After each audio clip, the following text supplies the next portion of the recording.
pakai koyo. Hmm.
Halo tes, apakah suara Insan masuk?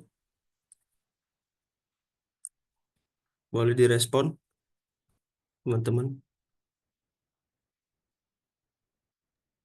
Jelas, Oke, Kak.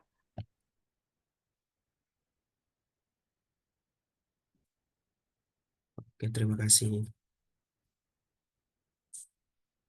Oke, baiklah kita segera mulai ya, teman-teman.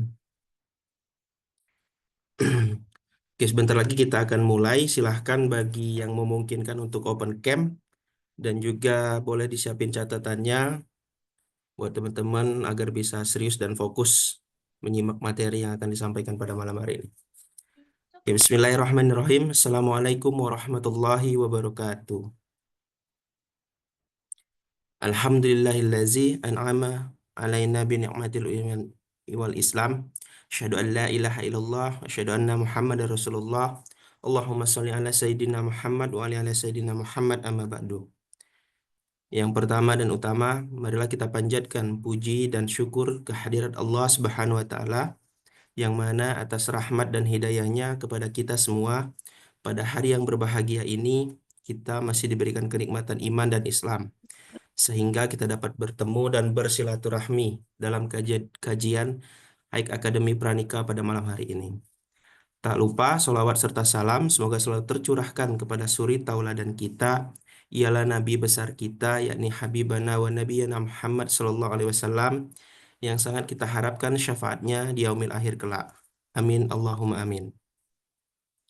Oke, yang pertama mungkin Insan mau sapa-sapa teman-teman dulu. Apa kabar semuanya? Boleh responnya melalui kolom chat atau bisa open mic.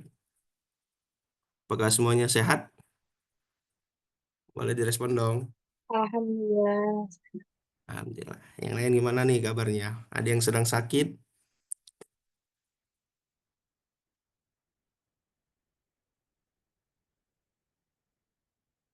Oke.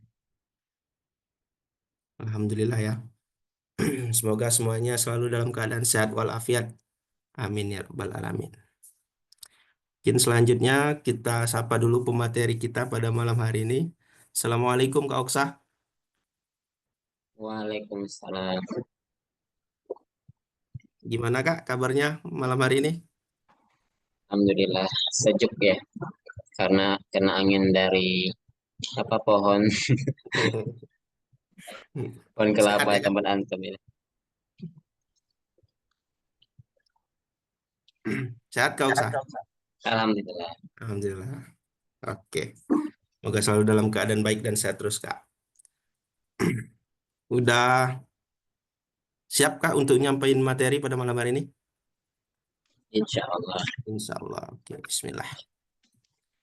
Oke, baiklah. Berhubung pemateri kita sudah siap, Insan mengingatkan kembali kepada semuanya, marilah kita luruskan niat buat menambah ilmu, siapin catatannya juga boleh, terus yang memungkinkan untuk open cam dipersilahkan. Harapannya teman-teman menyimak dan bila mana nanti ada pertanyaan yang perlu ditanyakan, silakan disiapin pertanyaannya. Baiklah, marilah kita buka kajian Haik Akademi Pranika dengan tema Emang Harus Tara dengan mengucapkan basmalah. Bismillah. Selanjutnya kepada Kak Oksa disilahkan untuk menyampaikan materinya. Ya, baik. Bismillahirrahmanirrahim. Assalamualaikum warahmatullahi wabarakatuh. Waalaikumsalam warahmatullahi wabarakatuh. Alhamdulillah, alhamdulillahi rabbil alamin. Arsala rasulahu bil huda wa dinil haq. Yasiru ala dini kullihi wa kafa billahi syahida. Asyhadu an la ilaha illallah wahdahu la syarikalah wa asyhadu anna Muhammad abduhu wa rasuluhu la nabiyya ba'dah. Allahumma shalli ala sayyidina Muhammad wa ala ali sayyidina Muhammad. Qala Allah Ta'ala fil Qur'anil Karim a'udzu billahi minasyaitonir rajim wa min ayatihi an khalaqalakum min anfusikum azwaja litaskunu ilaiha wa ja'ala bainakum mawaddatan wa rahmah. Inna dzalika fil ayati liqaumin yatafakkarun. Alhamdulillah kita bersyukur kepada Allah atas rahmatnya, atas rahmannya, atas rohimnya, sehingga pada malam hari ini kita bisa dipertemukan oleh Allah, walaupun hanya lewat eh, Zoom ya, tapi kita patut syukuri, mudah-mudahan semuanya tetap semangat ya, tetap sehat dan tetap taat. Selawat dan salam juga mari kita sampaikan kepada manusia yang penuh dengan cinta ya, yang senantiasa menebarkan cinta. Insya Allah menjadi idola kita semua.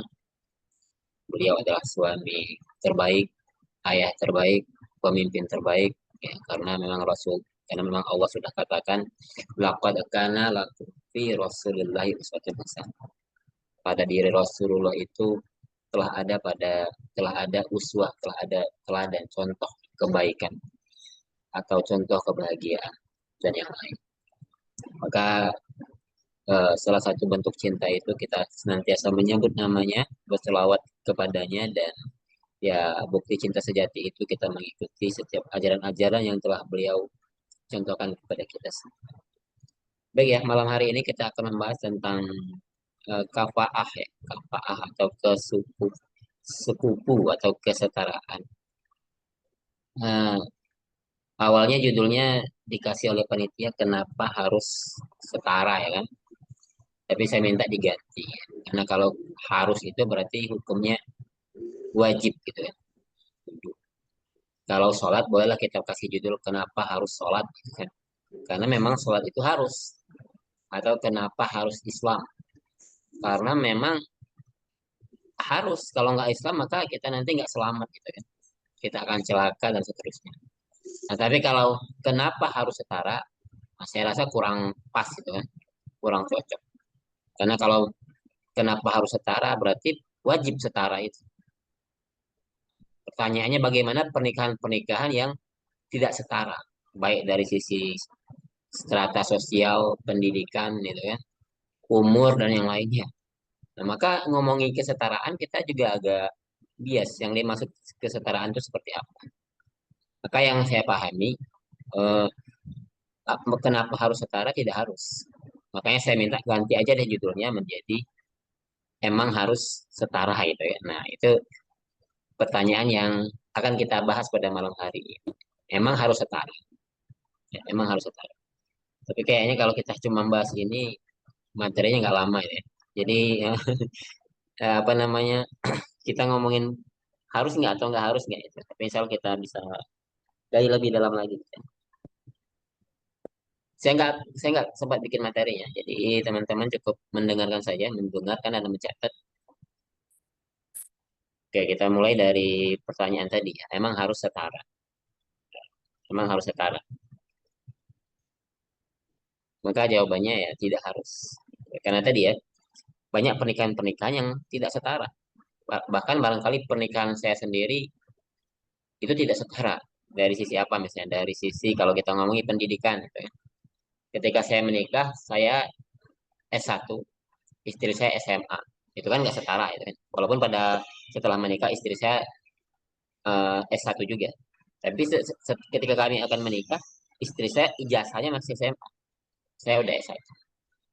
Lalu secara ekonomi ya, secara ekonomi juga kami nggak setara. Keluarga saya itu lebih, ini bukan bukan sombong ya, tapi untuk menyampaikan fakta saja tentang kesetaraan saja. Kesetaraan ini, keluarga kami itu lebih berkecukupan ya, insya Allah lebih berkecukupan ya, dibandingkan keluarga istri pada saat itu yang serba kekurangan. Dan juga bahkan pernikahannya Rasulullah ya dengan Bunda Khadijah itu tidak setara. Dari sisi apa? Umur misalnya. Jauh sekali ya. Rasulullah umurnya 25 tahun, Bunda Khadijah 40 tahun. Rasulullah itu bujangan, Bunda Khadijah itu seorang janda. Lalu secara harta, lebih banyak hartanya Bunda Khadijah. Karena Bunda Khadijah itu seorang pengusaha muslimah, seorang pengusaha ya, entrepreneur yang salah satu yang dia pekerjakan itu Nabi Muhammad. Maka Nabi Muhammad itu karyawannya, ya, yang menjualkan dagangan-dagangan barang-barang yang dimiliki oleh Bunda Khadijah atau usahanya Bunda Khadijah. Nah, maka justru ternyata tidak setara, tidak setara. Nah, bahkan Rasulullah beberapa kali menikahkan sahabat-sahabatnya yang tidak yang jauh daripada kalau kita mau ngomong kesetaraan dari sisi strata sosial. Misalnya Rasulullah pernah menikahkan dua mantan budak. Yang pertama Bilal bin Rabah, ya, Bilal bin Rabah. Lalu yang kedua adalah eh, Zaid bin Harisah. Zaid bin Zaid bin Harisah. Jadi Bilal bin Rabah Rasulullah jodohkan ya atau comblangkan dengan adiknya Abdurrahman bin Auf. Tahu Abdurrahman bin Auf ya? Abdurrahman bin Auf itu orang yang paling kaya di Madinah, orang yang paling kaya. Jadi dari bangsawan kaya raya dari Bani Quraisy menikah dengan Bilal bin Rabah yang mantan budak yang secara ekonomi dia orang yang fakir. Nah, tapi Rasulullah jodohkan. Nah, ini untuk menunjukkan bahwa tidak ada namanya kesetaraan itu. Kesetaraan dalam strata sosial gitu kan. Atau Rasulullah juga pernah menjodohkan mantan budak namanya Zaid bin Harisah dengan Zainab binti Jahsi, seorang bangsawan juga dari Bani Hasyim. Nah, atau ini ya bagi teman-teman yang sekarang mungkin bagi cowok-cowok yang insecure ya. Ada seorang laki-laki namanya Julaibib. Nah, Julaibib pernah dengar nggak? Julaibib ini secara fisik dia tidak tampan. Kalau wajahnya itu terlihat sangar gitu kan. Badannya itu pendek gitu kan. Membungkuk juga, lalu warna kulitnya hitam dan kakinya itu pecah-pecah. Kenapa pecah-pecah? Julaibib ini senantiasa nggak pakai sandal gitu kan kalau jalan. Dan dia juga orang yang fakir, tidak punya pekerjaan ya, sering sering ditemui Rasulullah di masjid gitu kan. Bahkan nasabnya, ini kalau ngomongin nasabnya tidak jelas. Tidak diketahui siapa ayah dan siapa ibunya. Jadi Julaibib ini kalau dia mau insecure wajar. Sehingga memang Julaibib pada saat itu sangat insecure dengan dirinya. Jadi dari fisik dia insecure, dari sisi ekonomi dia insecure, dari nasab, dari keturunan dia pun insecure. Julaibib. Maka dia memang udah nggak punya niat untuk menikah karena dia yakin nggak akan ada perempuan yang mau dengan dia.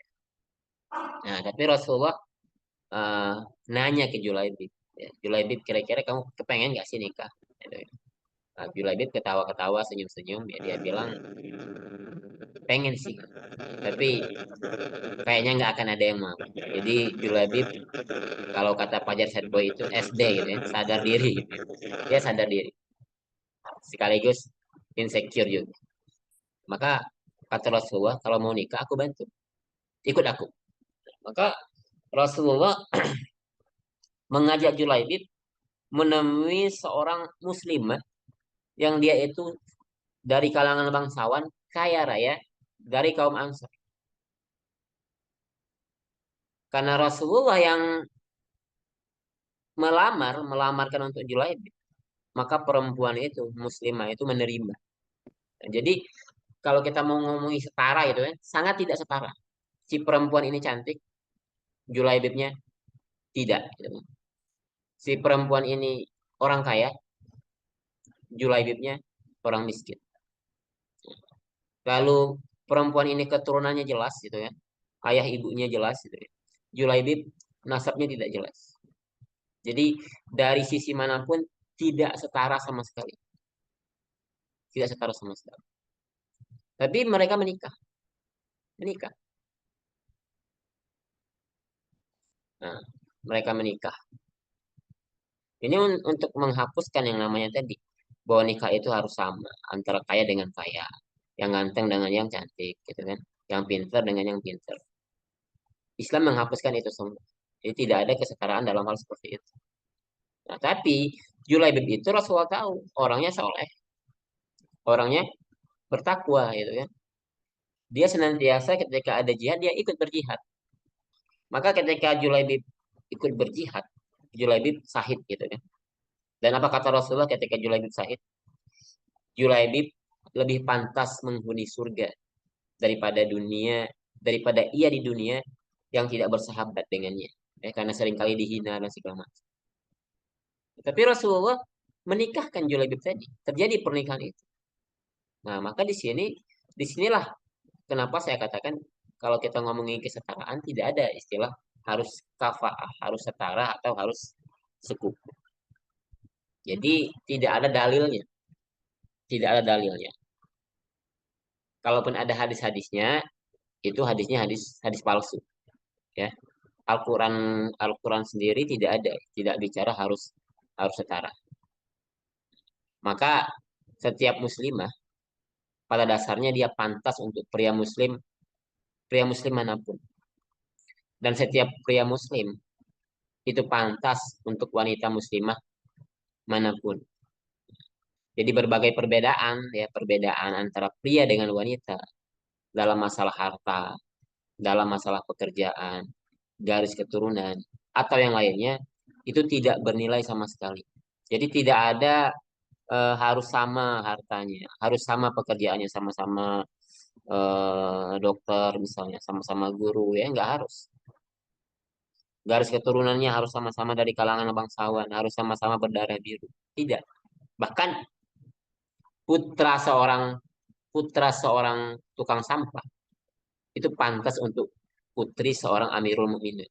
Amirul Mukminin itu pemimpin kaum mukminin. Ya, kalau kita ngomong hari ini putra seorang tukang sampah itu pantas menikah dengan seorang anak presiden. Atau kalau kita mau ngomong yang viral sekarang itu kan putrinya putrinya tukang es teh gitu kan. Itu pantas menikah dengan seorang kiai. Nah, itu kira-kira. Jadi tidak itu yang pertama yang perlu kita pahami. Jadi dalam Islam itu tidak tidak harus kita itu sama gitu ya. Tidak harus setara, tidak harus ikut. Karena Allah sendiri yang mengatakan dalam Quran surat Hujurat ayat 13, Inna akramakum indallahi atqakum. Sesungguhnya orang yang paling mulia di antara kamu di sisi Allah adalah orang yang paling bertakwa di antara kamu. Ya.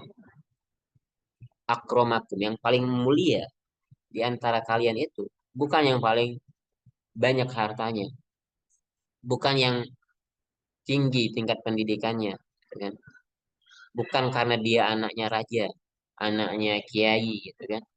Bukan karena pekerjaannya yang keren, gitu kan? Tapi kita itu mulia karena ketakwaan kita. Itu poinnya. Jadi kalau mau menikah, maka utamakan ketakwaan dibandingkan yang lain. Dibandingkan ketakwaan. Karena kita tahu takwa ini adalah bekal kita. Ketika nanti kelak di yaumil akhir, harta, tahta, kuasa itu tidak berguna.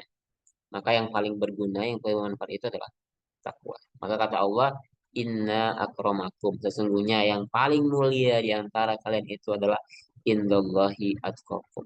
Ya. Yang paling mulia di sisi Allah itu adalah yang paling takwa. Yang paling takwa. Bukan yang paling kaya, bukan dia anak seorang raja, gitu kan? Nah, bukan gitu kan? Tapi yang paling takwa. Nah, jadi eh, itu yang pertama ya, yang perlu kita ketahui dan yang saya ambil gitu ya, yang saya ambil pendapatnya ya, rujukannya kitab Nizamul Istimai bahwa kafaah atau kesetaraan itu tidak tidak ada dasarnya dalam syariat Islam. Tidak ada dasarnya. Tapi boleh nggak sih kalau kita memilih jodoh harus setara? Ya itu masalah lain gitu kan. Tapi kalau ngomongin hukum, ngomongin syariat itu boleh saja. Tidak setara itu boleh saja, tidak wajib gitu kan. Tapi kalau antum mau mencari yang sekufu yang setara tingkat pendidikannya harus sama-sama sarjana misalnya, harus sama-sama anak orang kaya, gitu kan. Harus sama-sama dari suku yang sama gitu kan, dari ras yang sama, itu perkara lain itu kan. Itu nggak masalah kalau itu tentang kriteria. Tapi kalau ada orang yang menikah, dia tidak melihat status sosialnya, dia tidak melihat tingkat pendidikannya, dia tidak mau tahu bagaimana eh, keluarganya, itu juga nggak masalah. Banyak juga teman-teman saya yang mereka nikah-nikah aja. Ada teman saya yang dia dia sarjana tapi istrinya cuma SMA. Alhamdulillah baik-baik saja gitu kan, nggak ada masalah. Bahkan mm, bukan hanya dari sisi situ ya, dari sisi misalnya pemahaman agama. Ketika saya nikah dulu itu, saya nikah itu baru ngaji, baru hijrah gitu. Sedangkan istri saya udah selesai 4 kitab gitu kan. Nah, berarti secara keilmuan juga nggak setara. Secara keilmuan agama juga nggak setara. Nah, tapi ketika saya sudah menikah, saya mengejar itu. Saya terus belajar gitu kan. Saya terus memperbaiki apa yang kurang dari saya dan seterusnya. Jadi mau bahas dari sisi apapun, nggak wajib yang namanya sama atau setara. Yang penting itu sama-sama bertakwa. Itu intinya. Sama-sama bertakwa. Sama-sama cinta dengan Allah dan Rasulnya. Sama-sama punya visi yang sama untuk mendidik generasi-generasi terbaik yang kelak dibutuhkan oleh umat dan seterusnya. Nah, tapi kalau setara dari sisi strata sosial, dari sisi pendidikan, ya, dari sisi yang lainnya, itu tidak wajib. Tapi kalau mau dimasukkan sebagai kriteria, itu silakan. Tapi tidak boleh kita sampaikan, kita buat status misalnya nikah itu harus setara. Enggak, itu salah. Karena kalau dia mengatakan harus, maka yang tidak setara, maka mereka harus nikah ulang gitu kan. Maka Rasulullah harus nikah ulang dengan Bunda Khadijah misalnya. Gitu kan. Harus setara dulu baru baru boleh menikah. Tapi kalau itu hanya dijadikan sebagai kriteria, ya masing-masing orang punya kriteria itu kan. Itu silakan. Ya, Mas Insan misalnya sekarang dosen ya misalnya mau nikah juga dengan dosen itu kriteria saja pilihan. Tapi bukan hukum gitu ya. Bukan hukum. Aku kalau kalau sama-sama dosen ini pahalanya lebih besar enggak itu. Belum tentu. Nah, tapi boleh juga kalau eh, Mbak Ayu misalnya itu kan mau nikah dengan tukang penjual es teh. Nggak masalah juga asal dia bertakwa. Nah, asal dia bertakwa. Tapi kalau Mbak Ayu kriterianya harus sama dengan dia juga nggak masalah. Itu maksudnya. Jadi kalau kita ngomongin hukum syariat, setara itu nggak harus, nggak wajib. Nggak wajib. Karena tadi ya, saya sudah sampaikan dalil-dalilnya, bahkan Rasulullah sudah beberapa kali menjodohkan orang yang tidak setara. Tujuannya apa? Untuk menghapus ketidaksetaraan itu.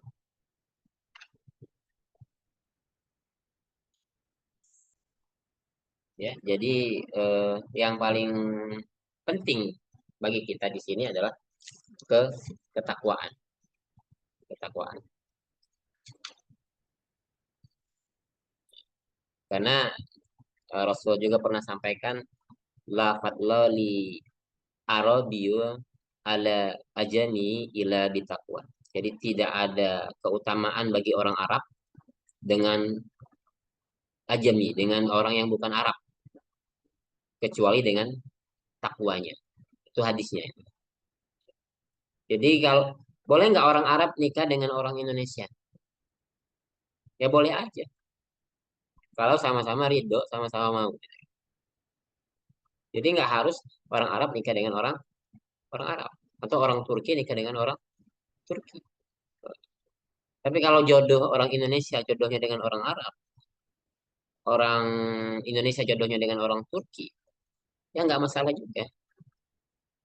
Karena tadi kata Rasulullah juga tidak ada keutamaan. Jadi yang Arab itu belum tentu lebih utama dibandingkan yang bukan Arab. Karena Abu Jahal, Abu Lahab juga orang Arab. Nah, tapi mereka tidak tidak utama karena mereka justru menentang syariat Islam. Justru mereka membenci ajaran Islam. Justru mereka nggak suka dengan Rasulullah. Jadi eh, saya ulangi lagi, inna akramakum indallahi atqakum. Sesungguhnya di antara kalian yang paling mulia di sisi Allah itu adalah yang ber yang bertakwa, yang bertakwa.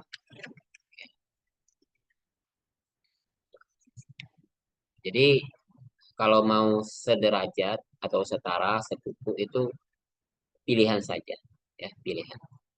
Bukan bukan keharusan, bukan hukum, gitu ya.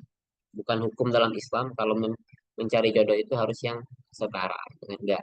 Karena kalau diharuskan seperti itu ya bertentangan dengan Quran surat Hujurat ayat 13 tadi. Bertentangan dengan hadis hadis Rasulullah.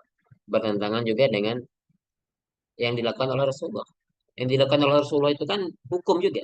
Ketika Rasulullah menikahkan Bilal bin Rabah dengan adiknya Abdurrahman bin Auf yang dari bangsawan Quraisy, itu jadi hukum. Hukum artinya boleh gitu kan menikah dengan yang status sosialnya berbeda, dibolehkan.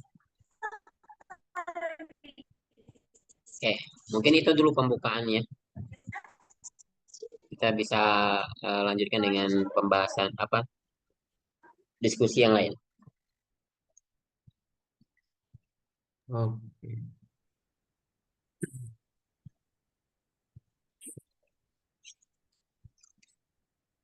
Oke, alhamdulillah. Terima kasih kepada Kak Oksa yang sudah menyampaikan materi pembukaannya pada malam hari ini. Semoga apa yang disampaikan tadi menjadi amal jariah untuk Kak Oksa. Amin ya rabbal alamin.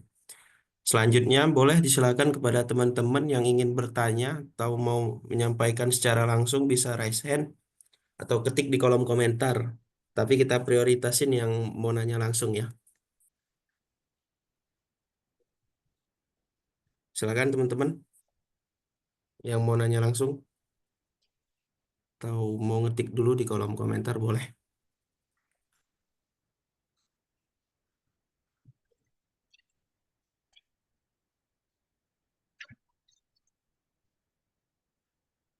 Oke, ada Mbak Bella.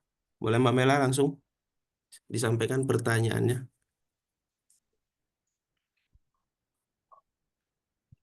Baik. Bismillah. Assalamualaikum, Kak. Waalaikumsalam ya, kedengaran suaranya boleh? Ini boleh lebih dari satu nggak pertanyaannya? Boleh. Izin ya, Kak Oksa. Pertanyaan saya ini, kalau ngebahas, tadi kan Kak Oksa ngebahas tentang setara. Nah, saya menarik kesimpulan kalau setara ini kan harus sama.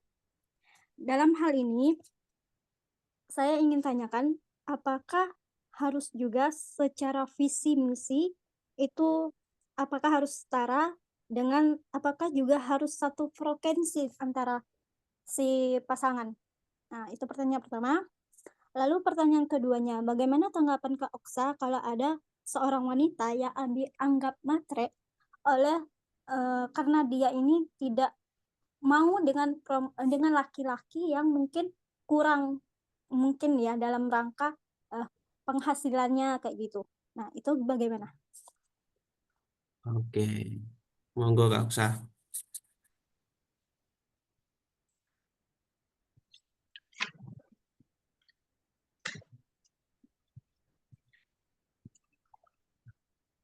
Ya, baik ya. Terima kasih ya Mbak Bella atas pertanyaannya.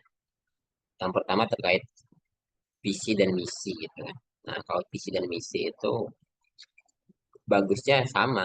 Ini bukan bukan ngomongin kesetaraan. Kalau kita ngomongin kesetaraan itu setara dalam hal strata sosial, pekerjaan, harta, keturunan gitu ya. Nah, tapi kalau visi dan misi ini beda pembahasan ya, bukan kesetaraan. Tapi kesetaraan secara arti ya ada kesamaan lah gitu ya. Jadi visi dan misi itu memang harusnya sama. Jadi harus kita samakan sebelum kita memutuskan untuk menikah. Apalagi kalau visinya bertolak belakang gitu kan. Nanti akan menjadi apa namanya masalah ke depannya. Maka sebelum itu semua terjadi, lebih baik visi dan misinya disamakan dulu. frekuensinya tadi disamakan. Kalau kita mau dengar radio ya zaman dulu itu ya harus nyari frekuensi yang sama, berapa FM gitu ya kira-kira. Nah, begitu juga ketika kita nanti akan menikah. Tentu harus disamakan dulu visi misinya. Visi misi itu, visi itu tujuan besar kita itu. Mau ngapain sih dari arah pernikahan yang ingin dibangun ini? Mau ngapain? Itu harus sama. Karena kalau udah sama nanti enak. Ketika nanti udah punya anak, misalnya kan. Karena misinya sama, tentu mendidik anaknya juga akan sama. Tidak akan satu protes, satunya tidak misalnya itu kan. Misalnya ketika nanti mau memasukkan sekolah anak itu kan. Memasukkan anak ke sekolah itu kan. Nah, kalau visinya beda kan nanti kasihan anaknya gitu kan. Saat ibunya misalnya pengen anaknya itu jadi anak yang soleh gitu kan. Sementara ayahnya merasa itu nggak perlu gitu kan. Yang penting anaknya cerdas dalam bahasa Inggris misalnya atau kan dan segala macam. Maka perlu untuk menyamakan visi gitu kan. Saya sering ibaratkan kalau pernikahan itu ibarat naik perahu, tentu arahnya harus sama. Menuju ke tempat yang mananya harus sama. Jangan sampai perahu sama, di perahu yang sama tapi arahnya beda. Ada yang mau ke kanan, ada yang mau ke kiri.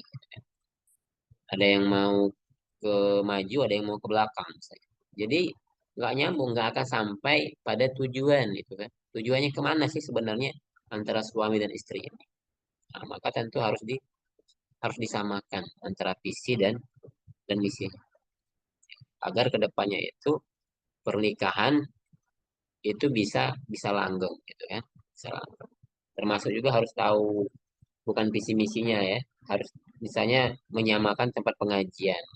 Itu boleh, itu lebih lebih abdol gitu kan. Lebih abdol. Seandainya pun nikah beda pengajian juga nggak masalah. NU nikah dengan Muhammadiyah nggak apa-apa itu. Tapi lebih abdol kalau sama. Kalau sama kan bahasnya enak gitu kan. Ngomongnya enak gitu ya. Jadi lebih abdolnya sama gitu kan. Di tempat yang sama misalnya. Lebih nyambung. Jangan sampai di pengajian yang bertolak belakang. Satu mengharamkan musik, satunya membolehkan musik. Nah, nanti ribut gitu kan. Satunya itu mengharamkan kunut, satunya mensunahkan kunut misalnya. Bisa kacau nanti kan rumah tangga. Walaupun sama-sama ngaji, tapi pengajiannya beda itu kan, yang dihasilkan Iya. beda. Nah, maka bisa ya, maka bisa jadi masalah nanti. Nah, jadi perlu kita itu punya persamaan di beberapa hal. Tujuannya tadi untuk biar lebih lebih utama, lebih mudah, lebih enak, lebih nyaman. Tapi secara hukum tidak wajib, gitu kan. Nah, tapi untuk lebih abdolnya, lebih utamanya perlu ada kesamaan-kesamaan. Kalaupun ada perbedaan-perbedaan yang masih bisa ditolerir, gitu kan. Misalnya beda beda makanan favorit itu nggak masalah. Bahkan bisa jadi nanti akan ngikut gitu kan. Misalnya istri dulu itu nggak suka tempoyak gitu kan. Begitu nikah dengan saya suka dengan tempoyak gitu kan. Karena saya misalnya minta minta dimasakin tempoyak dan seterusnya. Jadi yang dulunya nggak suka dia jadi suka itu kan. Nah itu masalah selera, masalah mubah itu kan nggak ada masalah kalau masalah mubah. Bisa jadi nanti berubah itu kan beriring waktu. Tapi kalau masalah pemahaman ini masalah mendasar. Biasanya orang itu kalau sudah punya pemahaman, apalagi sudah melekat pemahaman itu, dia susah untuk mau berubah itu kan. Atau mau mengikuti pemahaman kita. Nah, bisa jadi di awal sebelum menikah misalnya kita saling menghormati aja. Oke, bilangnya seperti itu. Gitu kan. Tempoyak itu sambal ya, sambal yang dibuat dari durian itu ya. Ini nggak semua orang Palembang ya, mohon maaf, mungkin nggak ngerti tempoyak ini. Nah, jadi seperti itu. Jadi perlu beberapa hal yang sama termasuk visi misi tadi perlu banget gitu kan. Nah, apalagi kalau kita ingin durian yang dikasih garam, ya betul. Jadi jadi maaf intermezzo ya, tempoyak yang jadi intermezzo. Jadi kalau untuk sesuatu yang besar masalah visi misi tadi perlu sama, perlu sama. Nah, kudu sama. Biar nanti rumah tangganya itu bisa kita jalankan dengan benar. Kalau antum masuk masuk perusahaan, tentu harus sesuai visi perusahaan, harus sesuai dengan misi perusahaan. Kalau beda itu kan dengan visinya, maka yang antum kerjakan di perusahaan itu juga akan beda. Nah, maka antum bisa jadi nanti dipecat gitu kan, karena mengerjakan sesuatu yang tidak sesuai dengan visi misi perusahaan.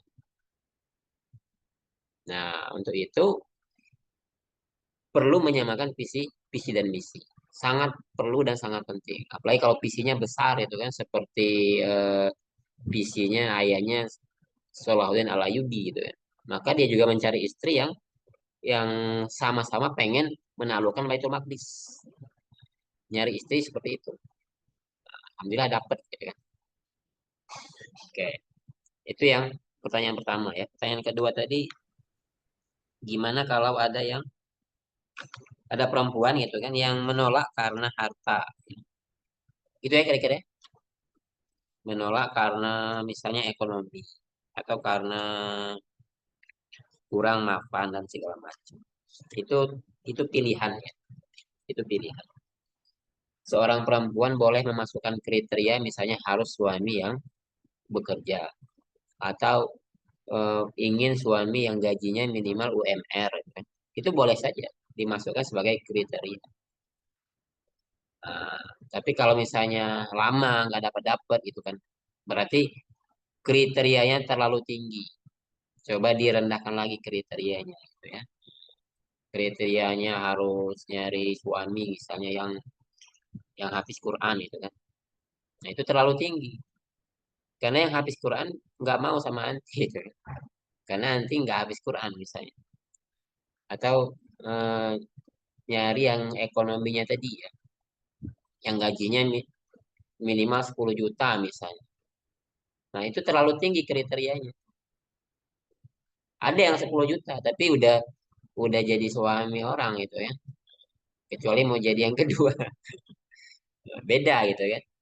Nah, maka boleh kita buat kriteria seperti apapun itu dibolehkan. Nah, tapi juga mengukur diri gitu ya, mengukur diri. Kira-kira kalau kalau setara tapi harus ada diri juga. Ya.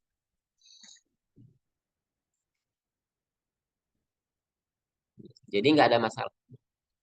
Nah, bahkan memang jangan sampai juga tidak memperhatikan tentang ekonomi ini ya.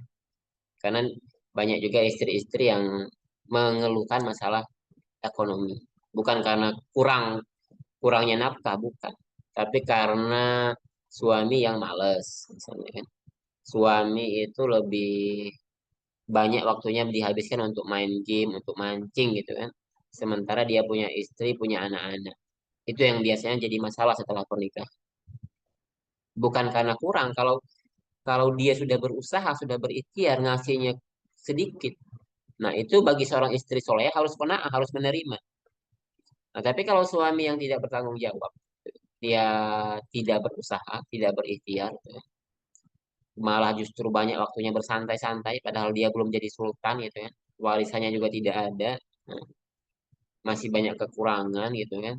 Seringkali beras habis, gas habis di waktu yang bersamaan dan pusing gitu kan. Nah, tapi dia seolah-olah tidak tahu menahu, seolah-olah nggak ada masalah. Akhirnya para istri yang berpikir keras, para istri akhirnya yang banting tulang, yang harusnya jadi tulang rusuk menjadi tulang punggung. Kan banyak seperti itu. Kenapa? Karena mendapatkan suami yang malas-malasan. Maka sebelum menikah juga harus dicek. Bukan tentang gajinya, bukan.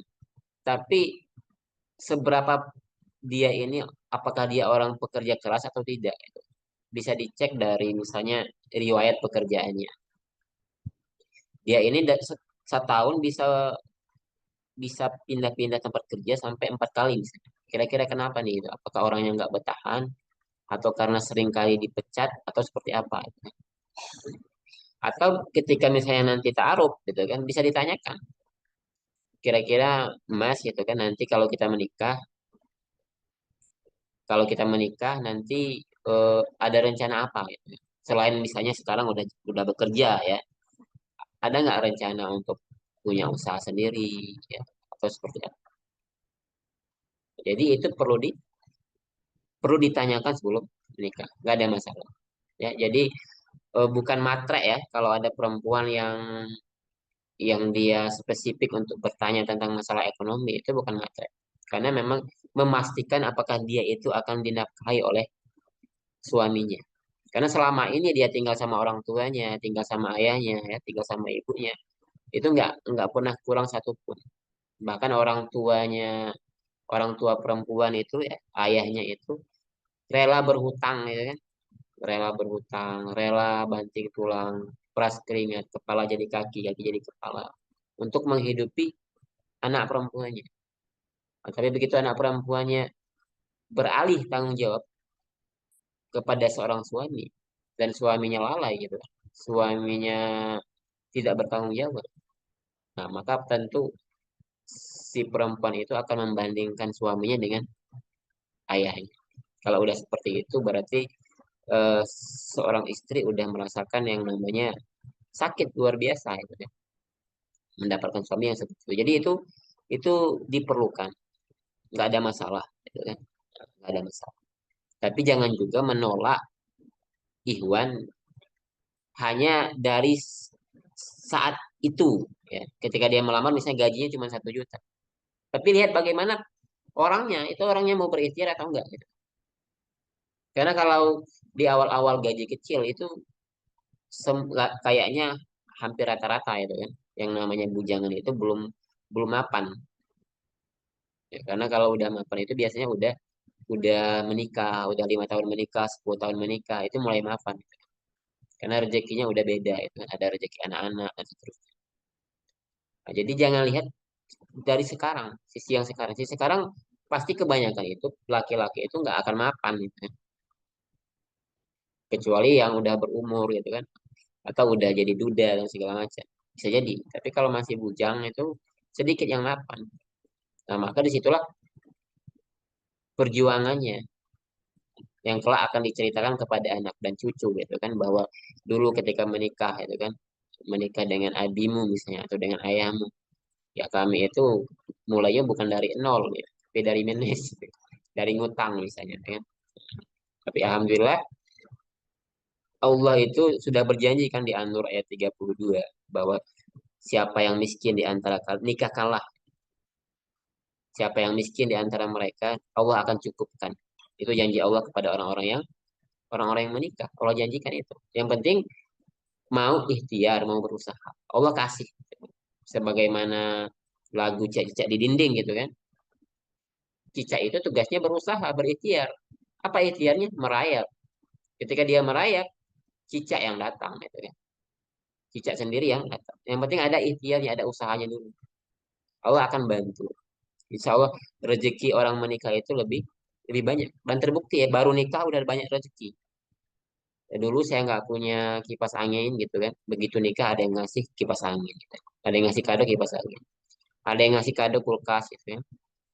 Ada yang ngasih kado rice cooker. Langsung kaya kan. Padahal baru nikah ya. Nah jadi nggak masalah kalau mau nanyain masalah harta dan segala macam. Iya, nyamuk yang datang ya. Mohon maaf ini. Belum ngopi. Ngopi dulu berarti.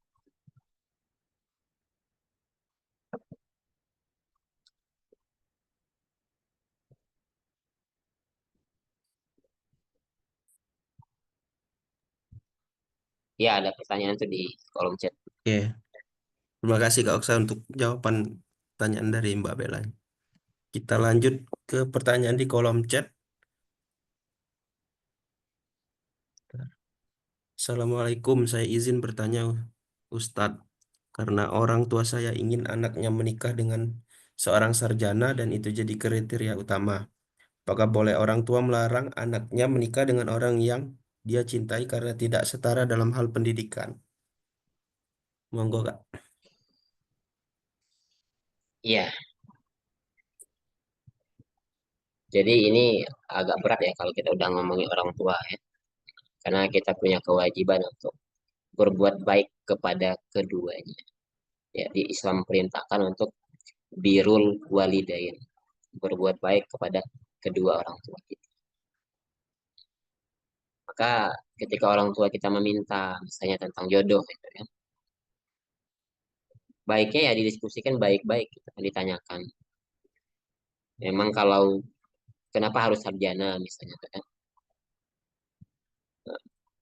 Kita perlu dengar apa pandangan orang tua, kenapa harus sarjana misalnya. Kita perlu perlu tahu juga kenapa itu kan. Apa yang diinginkan dari sarjana. Karena sarjana hari ini juga nggak jadi jaminan ya, nggak jadi jaminan apa-apa. Nggak jadi jaminan apa-apa. Banyak hari ini yang mohon maaf sarjana tapi cuman eh, ngojek gitu kan. Saya tidak meremehkan pekerjaan itu kan, tapi maksudnya tidak ada hubungannya rezeki dengan sarjana. Atau apakah dia lebih pintar, lebih cerdas? Ya belum tentu juga. Dulu ada Menteri Kelautan ya, Ibu Susi itu cuma tamat SD itu ya. Tapi dia pintar banget, bahasa Inggrisnya pintar gitu kan. Diplomasinya pintar dan seterusnya. Jadi seperti itu. Tapi kalau orang tuanya misalnya punya pendapat, ya, didengarkan dulu pendapatnya apa. Nah, lalu ya kita jawab aja, doakan saja itu. Doakan. Kalau memang jodohnya adalah harus sarjana, ya nggak masalah. Gitu kan. Nggak masalah. Nah, biasanya orang tua itu tidak akan ngotot gitu kan. Apalagi kalau misalnya anaknya sudah dewasa. Tapi kalau misalnya anaknya memang belum dewasa, dianggap masih bisa banyak untuk waktu untuk memilih gitu kan. Mungkin orang tua yang seperti ini gitu kan. Mewajibkan harus sarjana. Nah, boleh nggak kita sebagai seorang anak itu untuk tidak mentaatinya? Ya saran dari saya lebih baik ikuti dulu. Ikuti dulu ya. Untuk sementara ini ikuti dulu. Tapi tadi tambahkan kriteria lain, jangan hanya sarjana. Ya. Tambahkan juga dia harus paham dengan agamanya. Dia harus menjalankan syariat yang Allah perintahkan, mengerjakan apa yang Allah perintahkan dan meninggalkan apa yang Allah larang. Itu yang paling utama. Dan di situ letak kebahagiaan itu di situ, bukan di sarjananya, gitu kan? Saya pernah sampaikan gitu kan. Agama itu kalau dalam angka itu ibarat satu. Nah, yang lainnya itu adalah tambahan gitu kan. Nah, ketika dia agamanya baik, lalu dia sarjana juga, maka tambah nol. Dan bukan hanya sarjana, tapi dia juga keturunan orang baik-baik, tambah nol lagi. Gitu kan. Dia cerdas, tambah nol lagi. Wawasannya luas, tambah nol lagi. Dan ternyata dia juga seorang pengusaha, itu ya. Usahanya banyak, cabangnya banyak, tambahkan nol lagi. Tapi ketika agamanya tidak ada, maka walaupun sebanyak apapun nol, nolnya sebanyak apapun, itu nggak berguna sama sekali tanpa adanya angka satu. Jadi nol kan? Nol mau 10, mau 11, mau 12, tetap nol. Tapi kalau ada angka satu di depannya, ketika nolnya 6 jadi 1 juta.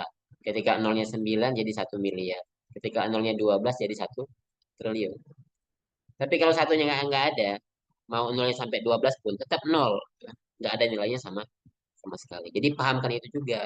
Dia bilang jadi aku nggak masalah nikah dengan orang dengan sarjana. Alhamdulillah itu kan. Jadi ada keutamaannya. Nah, tapi aku ingin sarjana yang ada tambahan. Sarjana yang boleh itu ngasih usulan ke orang tuanya. Ya ibu atau bunda gitu kan. Atau ayah. Aku mau nikah dengan yang sarjana. Tapi tidak sembarangan sarjana juga itu kan. Karena sarjana itu juga macam-macam. Gitu. Aku ingin sarjana yang soleh. Misalnya itu kan. Soleh itu kayak gimana nak? Sholat 5 waktunya nggak pernah tinggal. Itu kan. Dia juga rajin ikut pengajian. Karena ini penting untuk menjadi seorang imam. Imam itu perlu ilmu, gitu kan? Maka dia dia perlu diinstal oleh Islam. Kalau enggak nanti kalau punya masalah, dia kabur tuh dari rumah itu kan. Istrinya bilang, "Mas, beras habis." Gitu. Mas, itu kan. Pampers habis dan segala macam. Pusing dia dengar itu, dia keluar itu.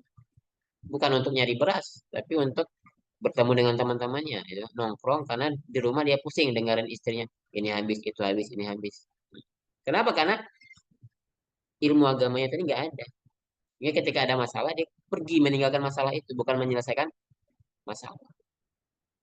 Jadi sarjana belum tentu ya, apalagi sarjananya sarjana-sarjana aja gitu ya. Kita tahu sendiri bagaimana kualitas, walaupun sarjana pun kualitasnya tetap dipertanyakan. Jadi ada tambahan.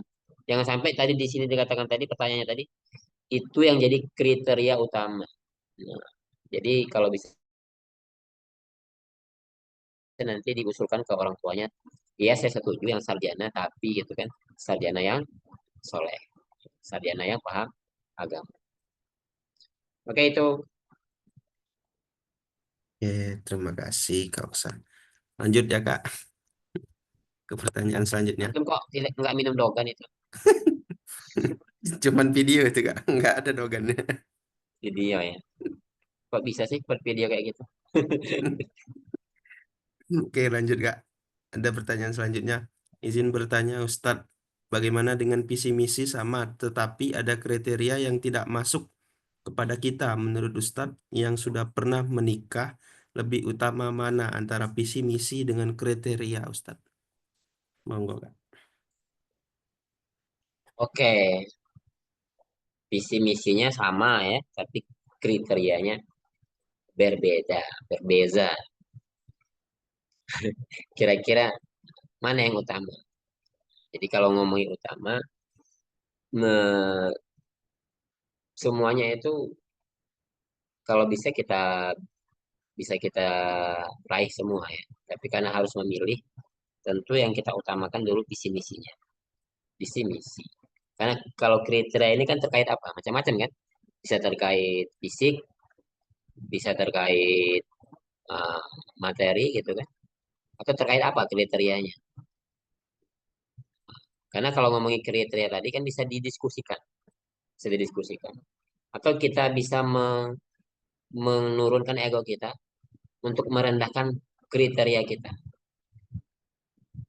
Misalnya pengennya suami yang putih misalnya gitu kan, fisiknya itu kan. Ah, kayaknya yang datangnya nggak putih gitu kan, tapi sawo mateng ya orang Indonesia banget. Misalnya. Ya, ya dipikirkan lagi kira-kira masalah nggak kalau misalnya suami aku nanti kulitnya nggak putih. Ini misalnya aja ya, karena ngomongin kriteria ini kan bisa kita lihat dari fisik, bisa kita lihat dari pekerjaan, bisa kita lihat dari yang lainnya. Jadi asal visi misinya udah sama, kriteria itu bisa di kita diskusikan atau bisa kita rendahkan kriterianya. Bisa kita ganti ya kriteria. Selama kriteria itu tidak berhubungan dengan pelanggaran syariat, ya nggak masalah juga, ya nggak masalah juga. Nah, tapi kalau memang harus yang antum eh, Mbak dapatkan yang sesuai dengan kriteria, maka ya bersabarlah menunggu gitu ya. Bersabarlah menunggu yang benar-benar harus sesuai kriteria. Tapi berapa lama sanggup untuk bisa menunggu gitu kan? Makanya Rasulullah pernah sampaikan itu kan, ketika ada laki-laki yang kamu tahu agamanya baik dan dia soleh, maka terimalah. Karena belum tentu nanti yang datang lagi itu yang seperti ini, yang agamanya baik, yang soleh gitu kan, yang akhlaknya baik, belum tentu. Bisa jadi secara harta yang datang itu lebih baik hartanya, lebih banyak gitu kan. Atau secara pekerjaan lebih mapan. Tapi secara kesolehan dia kurang gitu kan. Sholat masih lalai gitu kan. Masih satu hari cuma satu waktu aja, ya, diambil sempatnya aja sholat maghrib misalnya. Yang lain enggak misalnya. Jadi Rasulullah pernah nasihatkan kepada para perempuan. Ketika ada laki-laki yang datang untuk melamar, dan kamu tahu dia agamanya baik, dia soleh, alaknya baik, maka terimalah. Karena kata Rasulullah kalau nggak diterima nanti akan timbul banyak fitnah. Ya tadi fitnah itu bisa jadi karena tadi yang datang setelah itu belum tentu yang baik. Nah, maka takutnya nanti yang datang visi misinya udah beda, kriterianya sama, tapi visi misinya beda. Nah, maka yang diutamakan kalau pertanyaan utama mana, visi misi atau kriteria, visi misi. Nah, tapi tetap ya minta petunjuk kepada Allah. Ya, lewat istikharah, ya, minta petunjuk. Ya, kalau misalnya itu yang terbaik untuk kita, ya Allah berilah kemudahan gitu kan. Kalau memang misalnya ini nggak baik untukku, nggak baik untuk dunia dan akhiratku, maka kasihlah petunjuknya. Ya, jadi berdoa kepada Allah, minta petunjuk kepada Allah. Oke, next. Ya, terima kasih Kak Oksa. Selanjutnya dari Mbak Nela. Assalamualaikum, izin bertanya, bolehkah menolak seseorang karena keluarganya pelit dan perbedaan tradisi, dan bagaimana cara menerima kekurangan pasangan? Monggo Kak. Bolehkah menolak seseorang karena keluarganya Pelit pelit dan perbedaan tradisi tradisi? Bagaimana cara menerima kekurangan pasangan? pasangan. Ya, bolehkah menolak karena keluarganya pelit? Nah, ini sudah sampai tahu seperti itu, sedetail itu ya. Keluarganya udah tahu dia pelit dan segala macam. Ini benar-benar harus harus benar ya. Fakta harus fakta. Jangan sampai kita menebak-nebak itu kan. Atau tahu dari katanya-katanya. Kan padahal aslinya memang pelit banget. Nah, jadi kita harus pastikan itu kan. Pastikan dulu. Benar nggak keluarganya itu keluarga yang pelit. Dan perbedaan-perbedaan tradisi. Ya, tentu ini juga tantangan ya. Tantangan ketika sudah menikah. Karena menikah itu juga menyatukan juga ngomongin tentang perbedaan. Salah satunya perbedaan tradisi. Apalagi nikah dengan orang yang beda suku, gitu ya, beda tempat, dan seterusnya. Tentu ada perbedaan juga tradisi atau adat istiadat. Ya, karena pertanyaannya boleh atau tidak, ya kalau kita ngomongin boleh atau tidak, ya secara hukum boleh saja. Tidak ada larangan menolak ataupun menerima. Karena yang akan menikah itu kan mbaknya yang akan menikah. Tentu sudah memikirkan matang-matang. Kira-kira nanti kalau keluarga aku ini orangnya pelit, bagaimana ke depannya itu kan. Nah, ini tentang pilihan, tentang pilihan. Tapi kalau misalnya nggak masalah dengan pelit ya dan segala macam, ya nggak apa-apa juga diterima. Jadi ini tergantung tergantung mbaknya itu kan. Jadi menerima atau menolak itu pilihan kita, boleh itu kan. Nggak nggak harus menerima gitu kan. Nggak harus. Kalau memang nggak sesuai dengan yang kita inginkan, nggak sesuai yang kita harapkan, ya nggak apa-apa ditolak aja.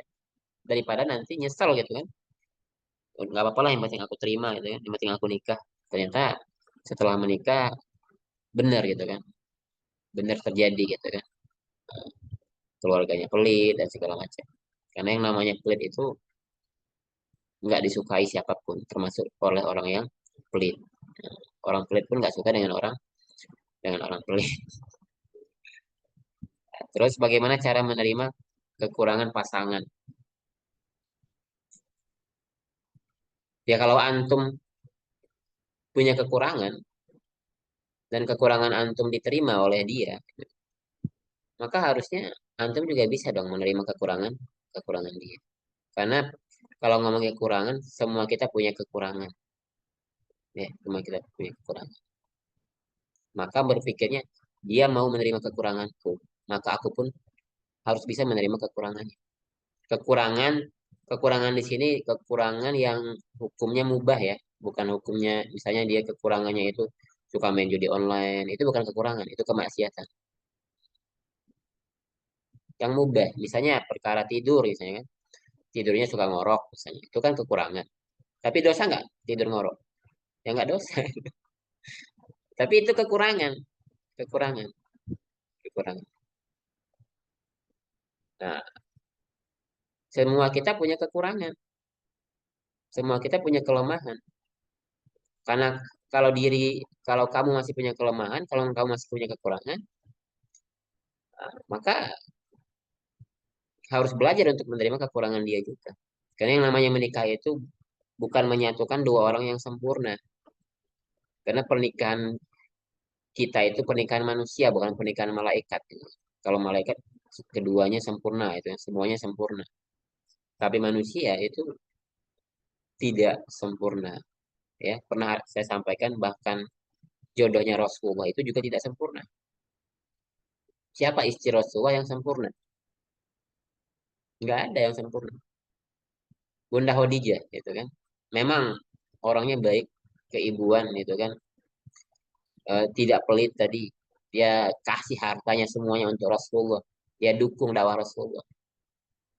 Nah, tapi secara umur itu masuk kekurangan karena sudah termasuk umur yang tidak muda lagi. Gitu kan. Nah, 40 tahun dan janda. Lalu Aisyah. Aisyah itu cantik, energik gitu kan. Suka bermanja-manja gitu kan. Suka ngajak bermain. Tapi Aisyah kalau marah itu nggak lihat tempat gitu kan. Nggak lihat apakah ada tamu atau enggak. Kalau dia mau marah ya marah aja dan marahnya itu menyeramkan gitu kan. Sampai piring pecah, sampai mangkok pecah itu kan dibanting di depan Rasulullah. Itu Bunda Aisyah. Ada kekurangannya. Maksud saya jadi memang tidak ada manusia yang sempurna. Siapalah kita yang umat akhir bulan gitu ya. Akhir zaman gitu ya. Sedangkan istri-istrinya Rasulullah pun juga tidak sempurna. Nah, karena itu belajarlah untuk menerima kekurangan pasangan masing-masing. Selama kekurangan itu bukan pada perkara kemaksiatan gitu ya. Tapi kekurangan yang memang udah jadi karakter dia atau udah jadi kebiasaan dia.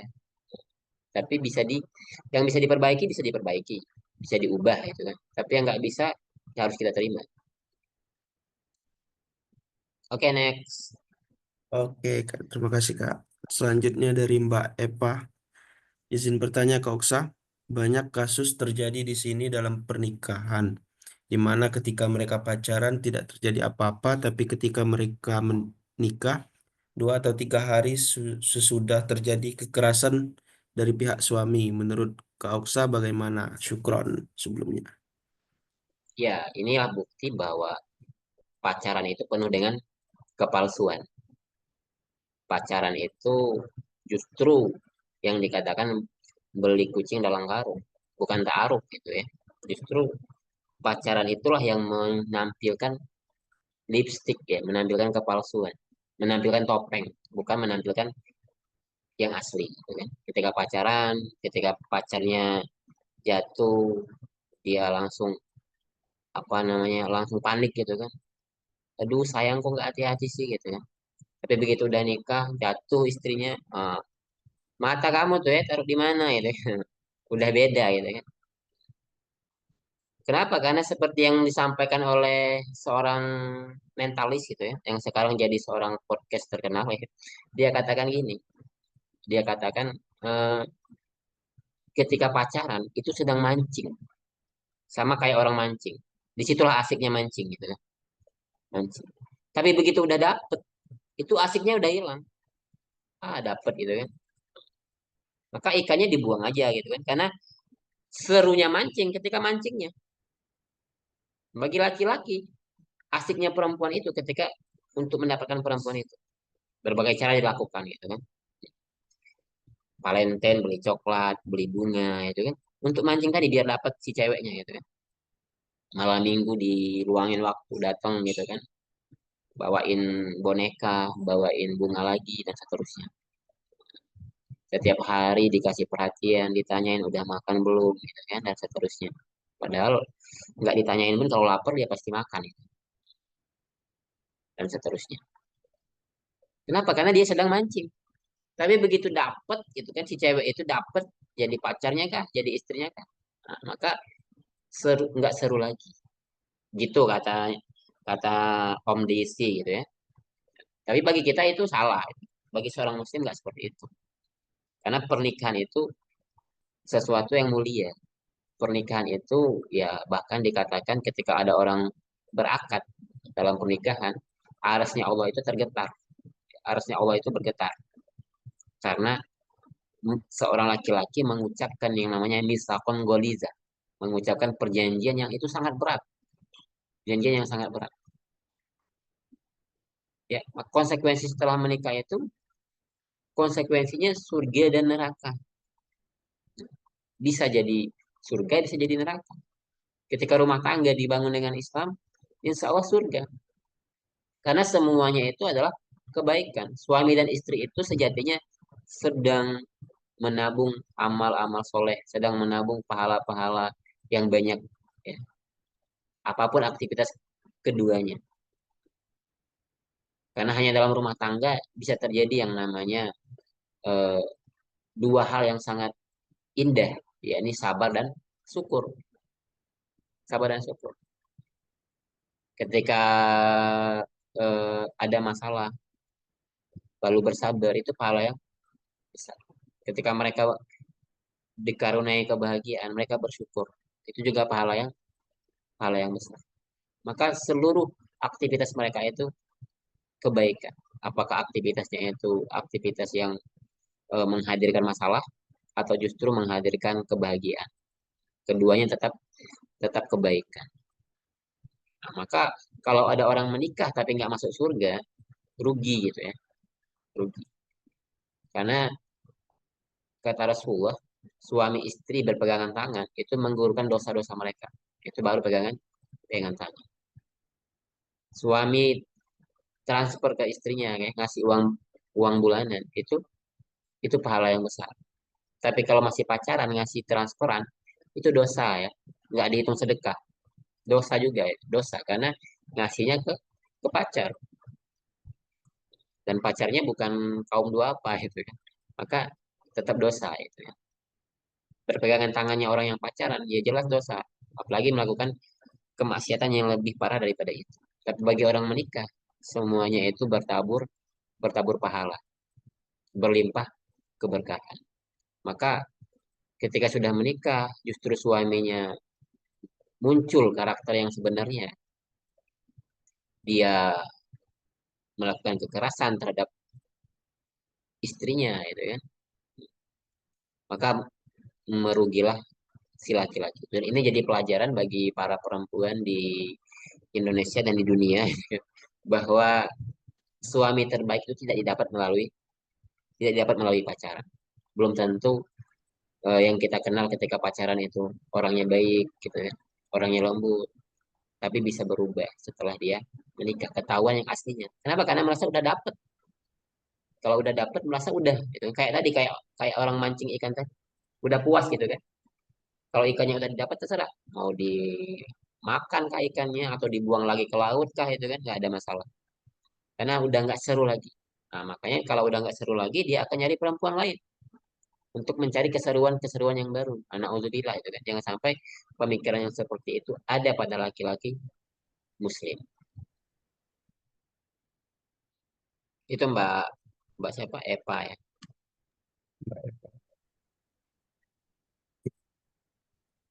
Ya lanjut ya Kak. Ada pertanyaan selanjutnya, tapi nggak di kolom chat. Izin tanya Kak, untuk di zaman sekarang rasanya berat kalau tidak setara. Misal dalam hal pendidikan, mungkin di awal bisa menerima, tapi bagaimana jika perbedaan level pendidikan ini berpengaruh pada pola pikir yang kemudian mengakibatkan perbedaan pendapat dalam jangka panjang? Menurut Kak Oksa gimana? Ya, saya kok nggak baca ya pertanyaannya. Ya, pribadi Kak. Oh, Japri. Iya, iya. Ya, baik ya. Nah, makanya tadi saya sampaikan kita yang pertama tadi saya ngomongin hukum gitu ya, ngomongin hukum itu nggak wajib. Tapi kalau ngomongi kriteria itu pilihan. Jadi kalau mbaknya merasa pendidikan itu harus setara, ya nggak apa-apa, disampaikan atau dimasukkan ke dalam kriterianya.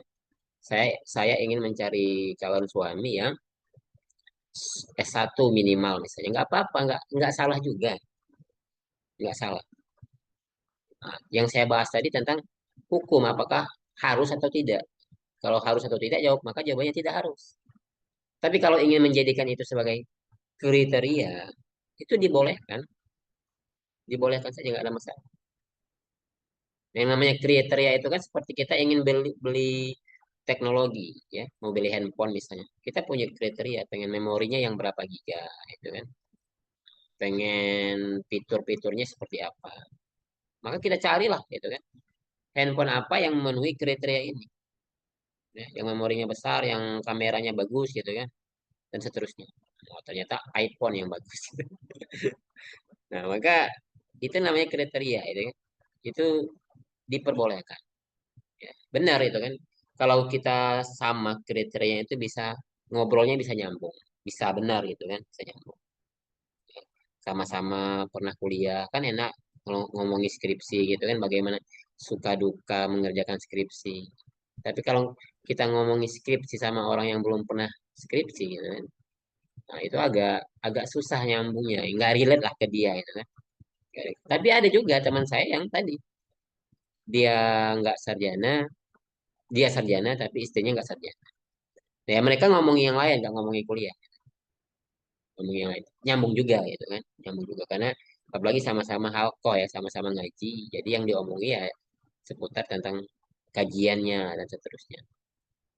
Nah, tapi kalau merasa itu memang penting, ya silahkan dimasukkan sebagai bahan kriteria. Harus sama, harus setara dalam hal pendidikan.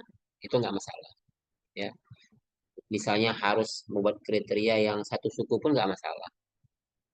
Nggak masalah. Secara hukum sih boleh.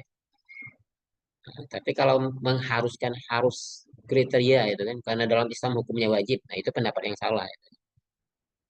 Karena tidak wajib. Karena kalau wajib maka nggak sah artinya pernikahan orang-orang yang tidak setara itu kan. Pendidikannya nggak setara, eh, strata ekonominya nggak setara, maka tidak sah itu ya. Tapi kan nggak, itu bukan hukum sah pernikahan. Nah, itu cuma kita sedang ngomongin tentang masa depan. Kira-kira kalau saya nikahnya dengan orang yang cuma tamatan SMP atau SMA, nyambung nggak nanti ngobrol? Kayaknya nggak deh, maka saya nyari yang sarjana. Itu boleh, ya, silakan saja. Mungkin itu, Mas Insan Kamil. Oke, lanjut lagi. Jadi manusia sempurna ya. Masya Allah. Ternyata ada manusia sempurna. Yang artinya Namanya. Insan. Oke, syukron Kak. Lanjut lagi, ada pertanyaan Japri lagi. Boleh teman-teman yang lain kalau masih ada yang mau raise hand, nanya langsung. Ya, Kita bacain lagi pertanyaan Japri ya Kak. Bagaimana seseorang yang hanya ingin menikah dengan seseorang yang tempat ngajinya sama atau manhaj yang sama Kak? Apakah itu disebut mengeksklusifkan diri? ya, masuk kriteria tadi ya. Jadi pengen cari calon jodoh yang tempat pengajiannya yang sama, gitu kan? Yang jalannya sama. Kalau ngomongin secara kriteria, tadi saya ulangi lagi, itu boleh. Boleh, kita pengen jodoh yang sama-sama satu pengajian. Sama-sama satu pengajian. Tapi kalau ngomongin hukum, boleh nggak orang yang beda pengajian nikah? Boleh. Secara hukum ya, secara hukum syariat. Nggak sama pengajiannya, bahkan satunya ngaji, satunya enggak. Boleh nggak? Ya boleh aja. Tapi baiknya, ya, baiknya memang tadi, kalau mau nyari yang sudah ngaji, baiknya cari yang satu pengajian.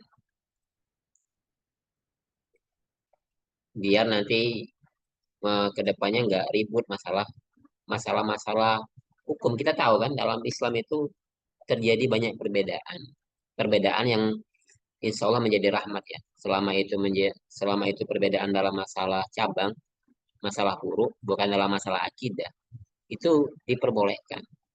Makanya kita kenal ada 4 mazhab. Kenapa? Karena ada perbedaan. Ada perbedaan antara Imam Syafi'i dengan Imam Malik, dengan Imam Hambali, dengan Imam Maliki gitu kan. Dengan Imam Ahmad. Ada perbedaan. Maka ada mazhab gitu kan. Ada perbedaan. Walaupun sama sumbernya itu. Sama-sama dari Quran dan Sunnah. Cuman beda dari metode mereka, cara penggaliannya itu berbeda. Nah, tapi semuanya terserah kita itu mau ikut yang mana juga itu bebas sebenarnya. Disinilah pentingnya menghargai perbedaan tadi. Nah, tapi kalau masalah kalau untuk rumah tangga ya baiknya memang sama, sama. Karena kalau misalnya beda juga agak repot ya. Satunya misalnya Lebaran hari Senin, satunya Lebaran hari Selasa. Padahal dalam satu rumah. Nah, kalau sama kan enak. Sholatnya bisa bareng-bareng gitu kan. Ke tempat yang sama. Nah, itu lebih abdolnya seperti itu. Lebih abdol kalau sama. Apakah itu termasuk yang eksklusif? Ya enggak juga ya. Yang namanya eksklusif kan bagus ya. Eksklusif tuh eh, terbatas gitu kan. Jadi itu tentang pilihan dan tentang tadi tentang masa depan. Kira-kira kalau aku nikah dengan yang beda pengajian, apa resikonya? Nah, maka biasanya ada orang yang menerima walaupun beda pengajian, bisa ngasih syarat gitu kan. Ketika nanti udah nikah, mohon aku jangan dilarang untuk datang ke kajian gitu kan. Nah, kata calon suaminya ya enggak. Justru nanti aku akan antar walaupun aku nggak ikut ngaji misalnya. Akhirnya mereka sepakat sepakat nikah gitu kan. Jadi sebelumnya udah ngasih tahu saya itu ngajinya di sini gitu kan. Di sini kegiatannya ini. Kasih tahu sekarang gitu kan. Kasih tahu sebelum pernikahan. Biar jelas gitu kan. Jangan sampai setelah nikah dihalang-halangi. Nah, maka memang lebih baik cari yang sama-sama pengajian. Kalau memang jodohnya di situ gitu ya. Nah, tapi kalau kalau jodohnya bukan di situ tadi lebih baik disampaikan komitmen pengennya kalau nanti udah nikah saya tetap pengen ngaji misalnya. Jadi jangan halangi, jangan larang saya. Kalau kamu setuju, ayo kita lanjut. Nah, itu boleh. Ya, Ya. Terima kasih Kak Ustaz. Mungkin ada lagi dari teman-teman yang mau bertanya, raise hand atau kolom komentar. 4 menit lagi ya. Mungkin terakhir dari Insan nanya Kak. Ya, Boleh kan Kak host nanya? pertanyaan Pamungkas. Silakan. Oke, mungkin kalau dari Insan eh, pertanyaannya agak berbeda tapi mungkin satu tujuan masih.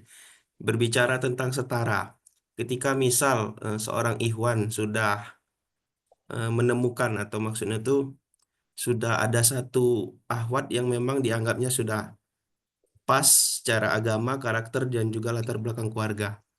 Namun di satu sisi si ahwat ini belum mau untuk dinikahi karena alasan mungkin dia masih melanjutkan studi gitu Kak. Nah, saran dari Kak Oksa gimana itu menanggapinya Kak? Apakah Ikhwan ini harus menghitbah dulu atau apa yang harus dilakukannya mungkin atau mungkin dia mengikhlaskan dengan cara mendoakan dulu gitu.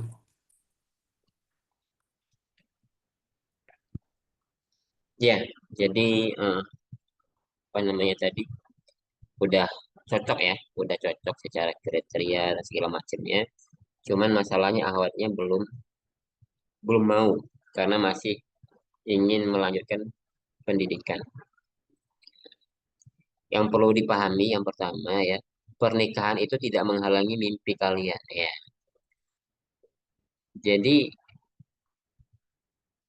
ketika udah menikah, jangan sampai mimpi-mimpi kalian terhenti. Mimpi itu harus tetap diraih. Maka kalau sekarang sedang pendidikan, menikah nggak masalah. Tapi setelah menikah tetap dilanjutkan pendidikan. Nah, kira-kira Ikhwannya sanggup nggak untuk membiayai pendidikan? Nah, itu masalahnya tuh kan. Jadi sebagai laki-laki nggak masalah. Kita ini menikah itu kan bukan untuk menghentikan pendidikan.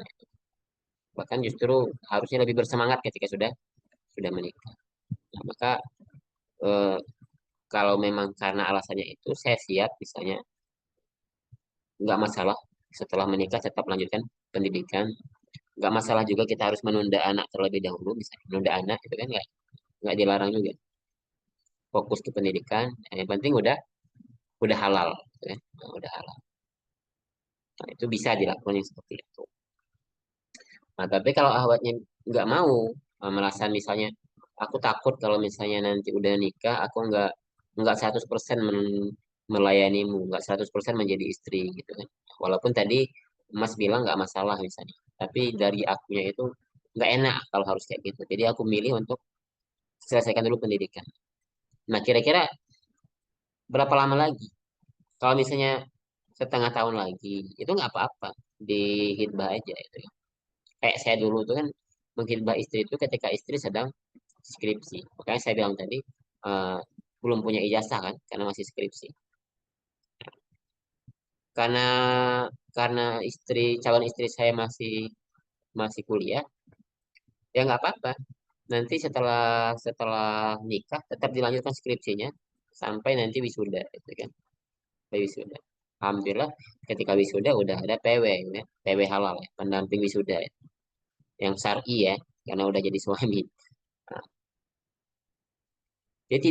jadi tergantung kira-kira lama nggak. Tapi kalau dia baru semester satu nih, ya kan, baru semester satu berarti kan butuh berapa semester lagi? 6 semester lagi ya, 6 sampai 7 semester lagi. Itu masih lama banget bro. Berarti masih 3 sampai 4 tahun lagi. Nah, kalau lebih baik antum lupakan dulu sementara. Lupakan itu ya. Lupakan dulu sementara. Dan tidak perlu memberikan komitmen apa-apa. Karena kalau memberikan komitmen apa-apa, takutnya ya, nanti antum yang tidak komitmen. Antum justru yang nanti menemukan menemukan perempuan lain yang ternyata lebih baik daripada dia itu karena udah lama nunggu tadi setahun 2 tahun ternyata di tahun kedua ada perempuan yang kayaknya lebih soleha gitu kan lebih baik dan segala macam. Maka tidak boleh mengatakan saya komitmen deh gitu kan saya nggak apa-apa tunggu sampai 3 tahun sampai 4 tahun nggak masalah nggak itu kan itu nggak bisa dijadikan pegangan juga siapa yang bisa menjaga begitupun juga dengan si ahwatnya ketika ahwatnya misalnya ada Ikhwan yang melamar dan ternyata dia siap walaupun udah semester 5 misalnya tuh, dia baru siap dan dia menerima Ikhwan itu ya nggak masalah. Nah, maka kembalikan ke Allah itu kan makanya minta ke Allah itu bukan dia, nggak harus dia, tapi ya Allah berikan aku yang terbaik. Siapapun orangnya, yang penting yang terbaik. Karena kadang-kadang mata kita ini suka salah. Gitu. Menurut kita dia yang terbaik, tapi menurut Allah bukan itu. Dia bukan yang terbaik untuk kamu. Nah, maka minta ke Allah, minta yang terbaik. Tidak harus dia, tapi yang penting karena dia, di-nya di besar ya. Tidak harus dia, di kecil. Yang penting karena dia di besar. Itu kalau mau buat kuat ya. Dia itu Allah maksudnya. Itu kira-kira uh, Mas Insan ya atau Pak Insan. Ya, syukron Kak.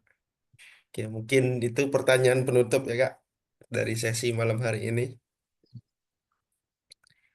Mungkin dari Kak Oksa ada yang mau disampaikan Kak sebagai closing statement, saran buat teman-teman semuanya.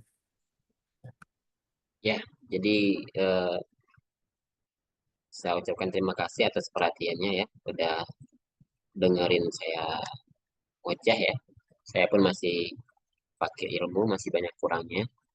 Tapi yang pasti kita sepakat bahwa apapun lah kita membahas kesetaraan, membahas kafaah ini gitu dan semata-mata tujuannya untuk mendapatkan ridha Allah agar pernikahan kita itu pernikahan yang membahagiakan.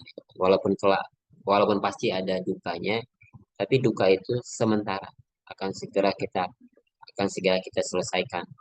Akan datang kebahagiaan. Yang namanya rumah tangga itu ya pasti karena tak seindah lagu cinta gitu kan. Kalau cinta mah isinya indah semua gitu kan. Isinya rindu, isinya bahagia dan segala macam. Tapi ada kalanya datang juga. Maka melalui pembahasan malam ini ya kita berharap menemukan jodoh yang benar-benar ya sesuai dengan yang kita harapkan, yang kita inginkan, yang kita panjatkan dalam doa-doa malam kita. Is. Mungkin itu terima kasih ya untuk semuanya. Sampai jumpa di lain waktu. Semoga semuanya mendapatkan jodoh yang terbaik dikasih Allah di waktu yang tepat dengan orang yang tepat. Terima kasih. Wassalamualaikum warahmatullahi wabarakatuh. Waalaikumsalam warahmatullahi wabarakatuh. Amin ya rabbal alamin. Terima kasih kepada Kak Oksa. Alhamdulillah. Terima kasih juga kepada teman-teman semuanya yang udah bertanya. Dan juga mohon maaf kalau belum ada pertanyaan yang belum bisa kita jawab, belum bisa disampaikan. Sebelum kita tutup, mungkin marilah kita beristighfar 3 kali. Doa penutup majelis. Semoga kita bisa berjumpa kembali di agenda Haik Akademi Pranika Ahad pekan depan. Insan ingin mengingatkan juga bagi teman-teman yang mau support berbagai macam kegiatan dakwah Haik Indonesia, terkhususnya Akademi Pranika, mulai dengan mengirimkan infak terbaik kamu. Sekian dari Insan, lebih dan kurangnya mohon dimaafkan.